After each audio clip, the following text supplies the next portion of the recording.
La thèse que j'ai défendue dans le débat, c'est que nous devons arrêter d'être focalisés sur notre indicateur fétiche, le PIB.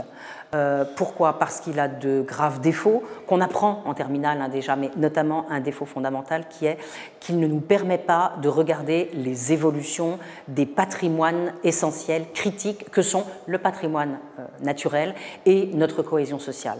Donc ma proposition avec d'autres collègues consiste à dire qu'il faut changer de paradigme, passer à un paradigme de post-croissance dans lequel on ne garde plus les yeux rivés exclusivement sur le taux de croissance du PIB, qui donc occulte certaines réalités, mais qu'il faut ajouter d'autres indicateurs qui vont nous permettre en quelque sorte d'encadrer les évolutions du PIB, un indicateur qui nous permettrait de nous focaliser sur les émissions de gaz à effet de serre, l'empreinte carbone, et un indicateur qui nous dirait des choses sur l'évolution de notre santé sociale, un indice de santé sociale.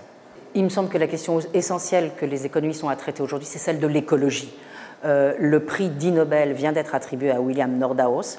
Ce qui me semble tout à fait intéressant de voir, c'est que cet économiste travaille sur des équations qui peuvent nous emmener à un réchauffement de 3,5 degrés. Donc, est-ce que les économistes ont raison de n'utiliser que le prix pour réfléchir sur les questions écologiques? Est-ce qu'il ne faudrait pas en revenir au rapport Meadows, Limits to Growth, qui lui n'utilisait pas les prix, mais qui nous disait déjà que l'effondrement était certain avant 2100?